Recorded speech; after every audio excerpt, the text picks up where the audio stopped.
When your application is your business, speed of deployment ends up being a measure of success because deployment frequency ends up meaning update frequency.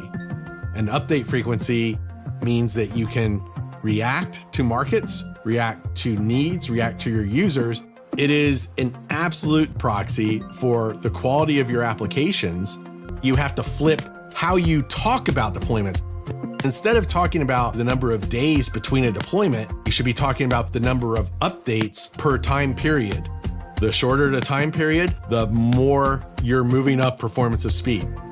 The DevOps process is a cyclical set of 8 steps: planning, coding, building, testing, and then release, deploy, operate, and monitor.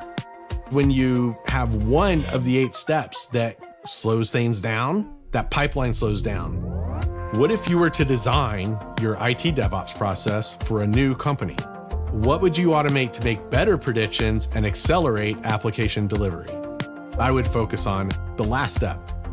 I would get out of the traditional monitoring space and move into observability. There's gaps that have occurred within monitoring. Monitoring tools provide visibility. Observability platforms take the visibility that you have and deliver an understanding of what it means. The other thing that I like about observability is that it ties infrastructure and applications together.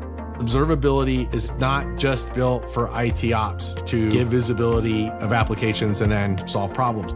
It's actually built to help everyone that has a stake in applications see data that they need to see to understand what they need to do to change it. The one piece of advice I give is get to observability as soon as you can. Some point in the future, your classic monitoring solution is going to have a catastrophic failure. And how catastrophic it is to your business just depends on when and where it happens. The need to go to observability is absolute, and it's got to be automated, because if you don't automate it, you slow down. When organizations start to automate all 8 steps of the process, they can start to see higher quality and better customer sat. But my favorite has to be speeding things up. One example that I saw specifically was a bank. It would take them approximately 10 to 12 months to have an idea of product before it was live. Once they got their new DevOps processes, they changed that time frame from 50 weeks to 2 weeks. You see absolute direct results of success in the marketplace.